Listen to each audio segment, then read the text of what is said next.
Pada PPT telah tersaji perbandingan neraca pembayaran dari 3 negara, diantaranya ada Indonesia sendiri, kemudian ada Singapura, kemudian ada Amerika Serikat, yakni kelompok kami mengambil Ekuador.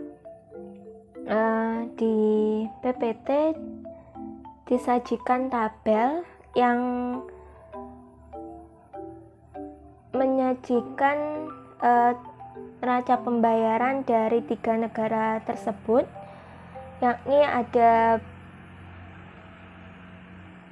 transaksi berjalan, kemudian transaksi modal dan keuangan yang terjadi selama 5 periode, dimulai dari tahun 2017 sampai tahun 2021.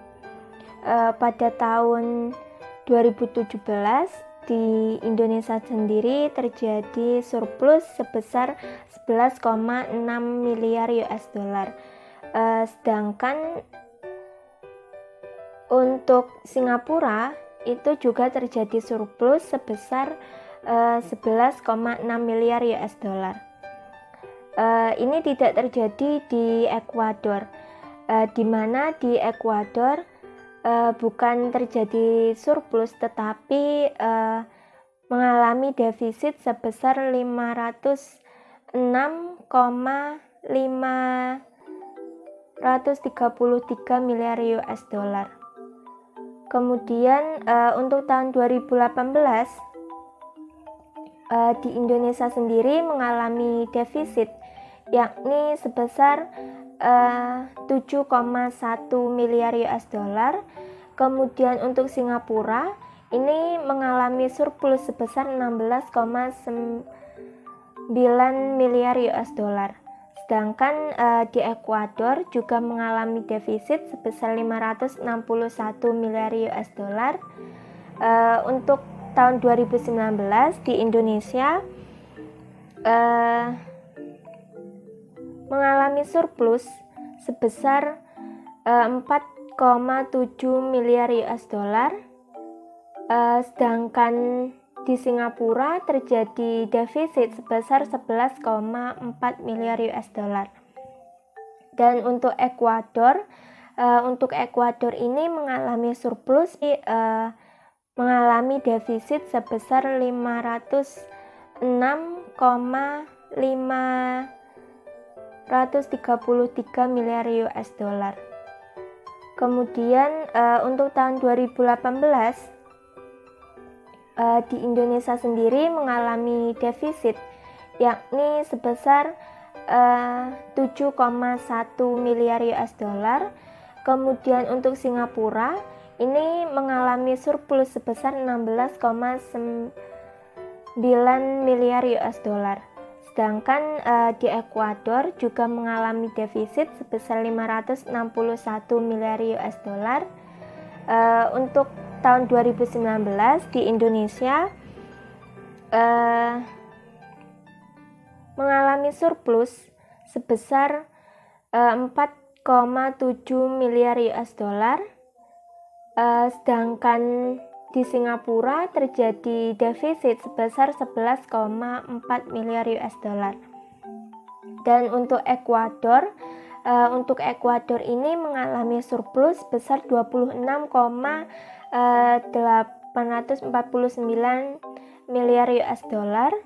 Kemudian untuk tahun 2020 di Indonesia sendiri terjadi surplus, begitu juga dengan Singapura juga terjadi surplus. Di Indonesia sendiri mencapai 2,6 miliar US dollar dan Singapura sebesar 103,3 miliar US dollar.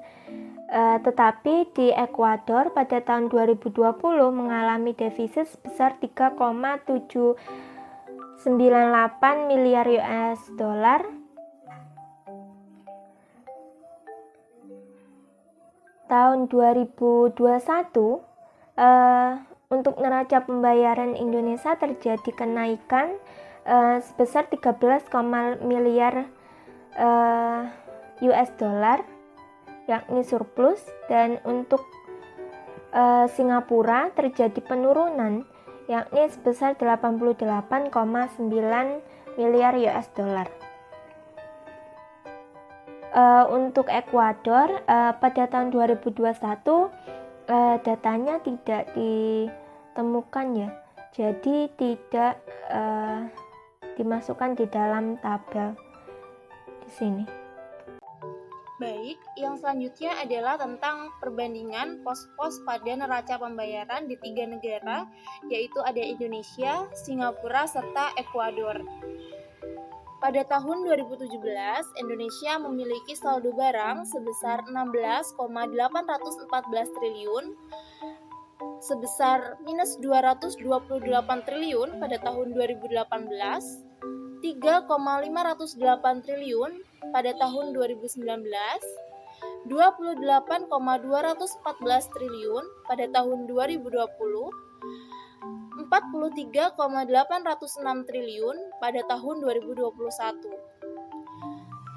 Sedangkan saldo jasa yang dimiliki Indonesia pada tahun 2017 adalah sebesar minus 7,370 triliun, minus 6,48 triliun pada tahun 2018, 7,641 triliun pada tahun 2019, 9,596 triliun pada tahun 2020, 14,784 triliun pada tahun 2021.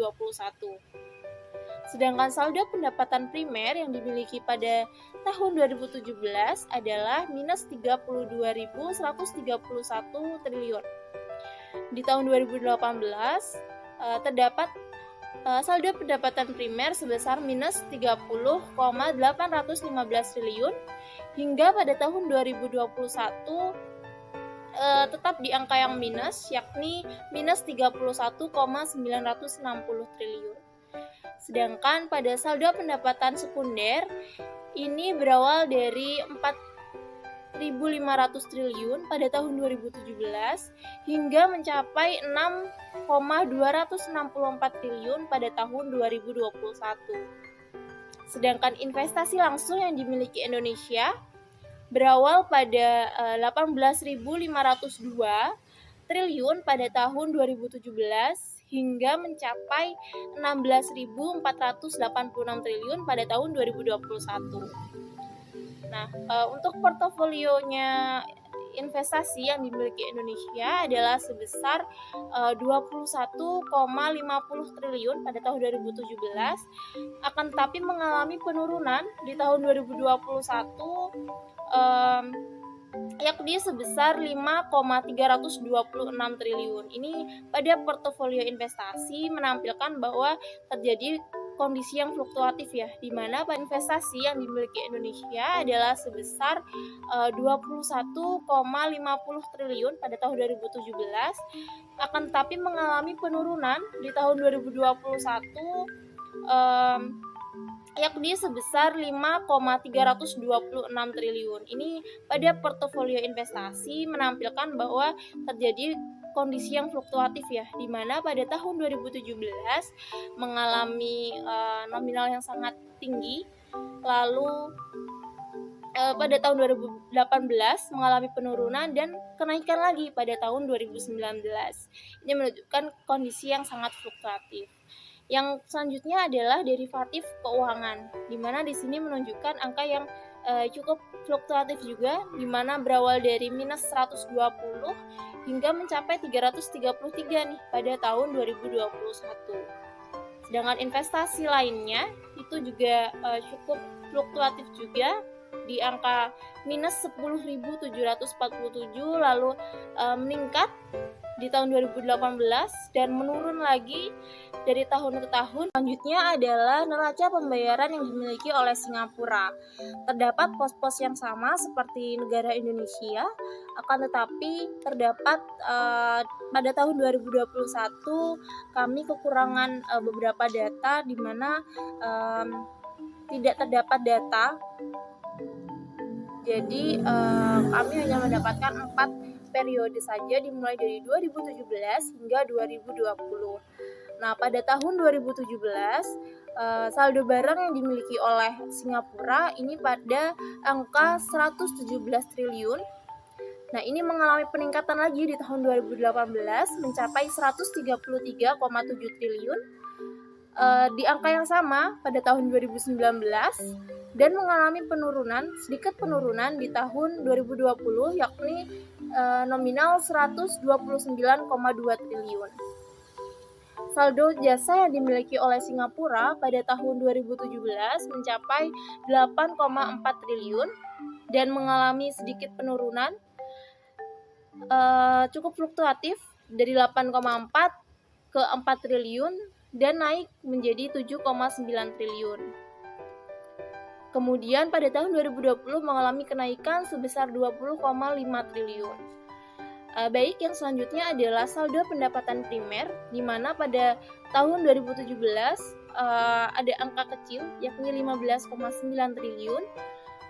Lalu 2018 terdapat angka 33,1 triliun dan pada 2019 terdapat angka 46,8 triliun dan pada 2020 mencapai 57,3 triliun. Nah, ini mengalami pendapatan yang naik secara perlahan tapi tidak mengalami penurunan secara fluktuatif.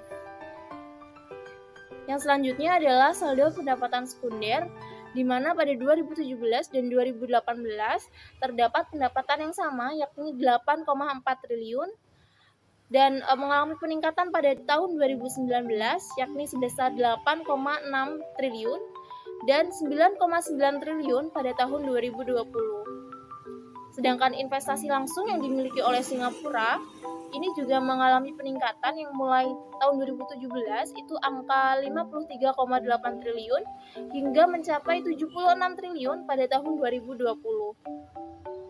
Sedangkan portofolio investasinya di sini cukup fluktuatif yang dimiliki oleh Singapura, di mana berawal dari 47,4 triliun turun menjadi 32,2 triliun pada tahun 2018, naik sangat melejit pada tahun 2019 di angka 137,8 triliun dan turun pada angka 71 triliun di tahun 2020.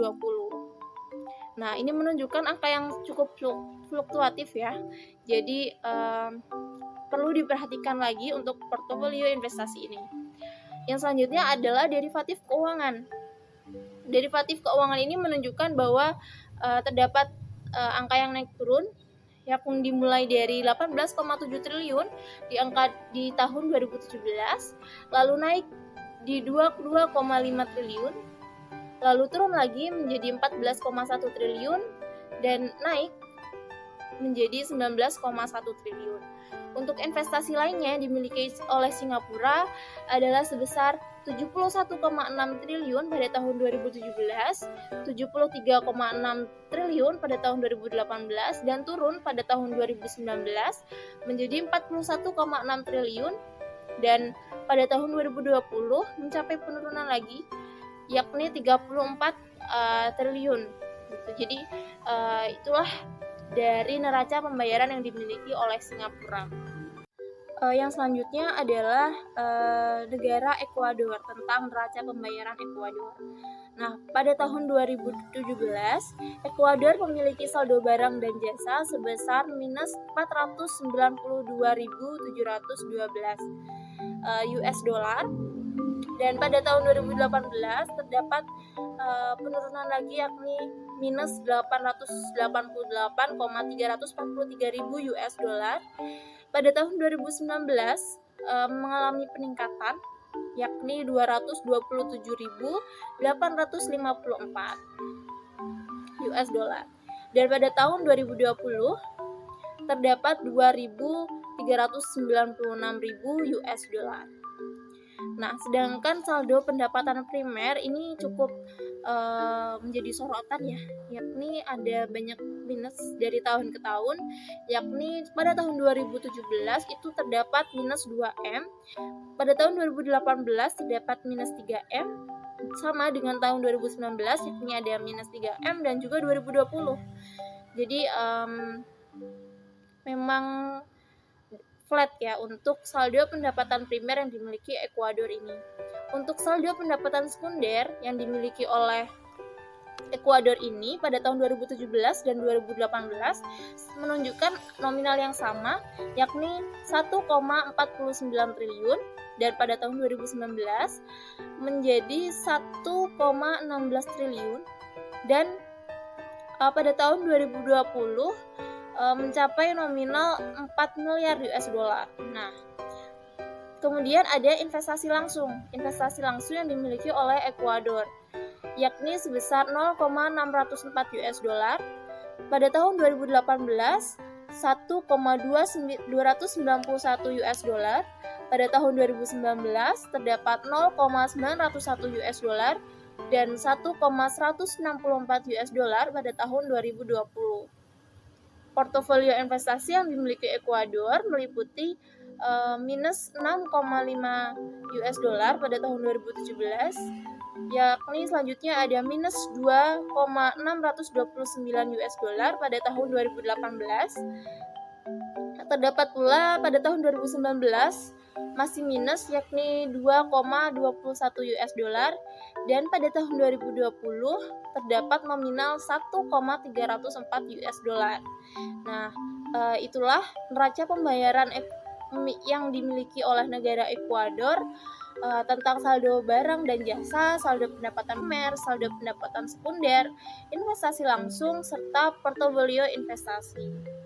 Nah, dari penjelasan tadi dapat disimpulkan bahwa dalam neraca pembayaran itu walaupun terjadi surplus dan defisit yang sangat fluktuatif, akan tetapi apabila kondisi tersebut selamanya menunjukkan ketidaknormalan seperti itu. Misalnya apabila suatu negara mengalami surplus terus, itu juga menunjukkan sesuatu yang kurang bagus ya. Begitu pula apabila suatu negara memiliki defisit yang terus gitu dalam suatu periode. Nah, neraca perdagangan yang surplus itu akan sangat dibutuhkan ketika perekonomian berada dalam fase resesi. Nah, karena keadaan tersebut, surplus perdagangan akan membantu dalam penciptakan lapangan pekerjaan dan peningkatan permintaan atas suatu barang dan jasa.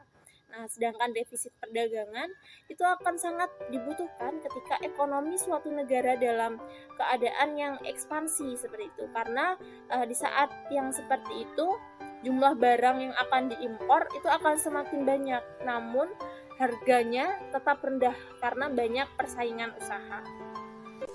Peluang bisnis internasional di Singapura dan Ekuador. Singapura dan Ekuador memiliki peluang bisnis yang menjanjikan di beberapa sektor.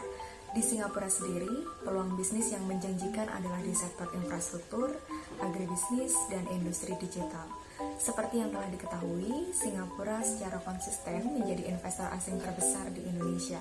Singapura merupakan investor luar negeri teratas bagi Indonesia dengan volume perdagangan 36 miliar US dollar dari ratusan proyek yang sudah terjalin.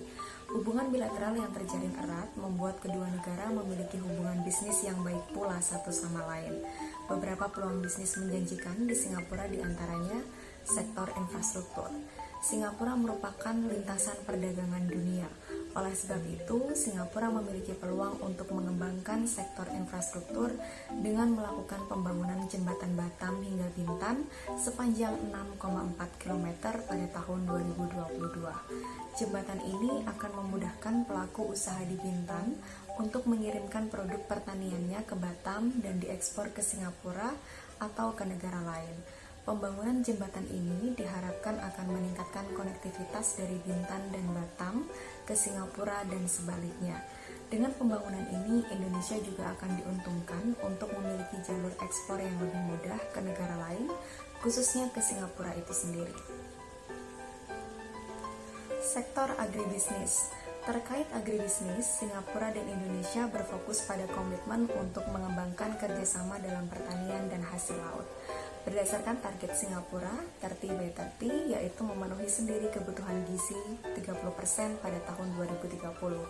Indonesia dan Singapura berkomitmen bekerja sama untuk proyek pengembangan agribisnis di kawasan BBK atau Batam, Bintan, dan Karimun dengan tujuan ekspor produk pertanian ke Singapura. Yang selanjutnya yaitu sektor industri digital. Jembatan Digital Indonesia dan Singapura diharapkan dapat terwujud dengan Batam sebagai pusat pengembangan data center dan pusat pengembangan industri digital di Indonesia. Sebagaimana diketahui, pada tanggal 2 Maret 2021 yang lalu, telah diresmikan kawasan ekonomi khusus atau KEK Nongsa Digital Park di Batam. KEK Nongsa Digital Park diharapkan akan menjadi entry point bagi perusahaan teknologi informasi internasional dari Singapura dan mancanegara. Menko Erlangga Hartarto berharap KEK Nongsa Digital Park ini dapat menghemat devisa negara dalam bisnis digital hingga 20-30 triliun per tahun. Selain itu, Singapura dan Indonesia juga akan mengutamakan kerjasama pelatihan untuk meningkatkan kompetensi sumber daya manusia berbasis teknologi informasi. Sedangkan di Ekuador, peluang bisnis yang menjanjikan adalah di sektor perdagangan, perkebunan, dan otomotif. Kerjasama ekonomi Indonesia dengan Ekuador memiliki banyak peluang yang dapat terus dikembangkan. Dalam bidang perdagangan, Ekuador merupakan pasar non-tradisional dan mitra terbesar kelima bagi Indonesia di Amerika Latin. Total nilai perdagangan bilateral sepanjang tahun 2020 mencapai 250,58 juta US dollar. Indonesia merupakan tujuan ekspor terbesar ke-21 serta importir ke-25 terbesar bagi Ekuador. Dalam 5 tahun terakhir, tren nilai ekspor Ekuador ke Indonesia naik sebesar 60%. Data Bank Dunia menunjukkan Indonesia adalah mitra dagang ketiga terbesar bagi Ekuador di ASEAN. Peluang bisnis di Ekuador diantaranya adalah sektor perdagangan dan perkebunan. Seperti yang telah diketahui, Ekuador merupakan salah satu negara produsen terbesar di sektor perkebunan, khususnya kakao dan bunga mawar. Di sektor perdagangan, produk kakao adalah item impor terbesar dari Ekuador. Saat ini, Ekuador juga terus gencar meningkatkan ekspor produk pertanian, perkebunan, serta perikanan, khususnya tembakau dan bunga potong ke Indonesia. Selanjutnya yaitu sektor otomotif. Ekspor Indonesia ke Ekuador utamanya adalah alat transportasi, mesin, dan peralatan mekanis. Mencermati potensi pasar Ekuador dan kebijakan pemerintah Ekuador yang cukup aktif menjalin hubungan, terbuka peluang untuk meningkatkan ekspor Indonesia. Produk otomotif pabrikan Indonesia merupakan salah satu komoditi yang banyak diminati pasar Ekuador dan memiliki potensi untuk ditingkatkan volume ekspornya. Demikian presentasi dari kelompok 8 terkait neraca pembayaran dan perdagangan internasional. Mohon maaf apabila terdapat kekurangan dan kesalahan. Terima kasih dan sampai jumpa.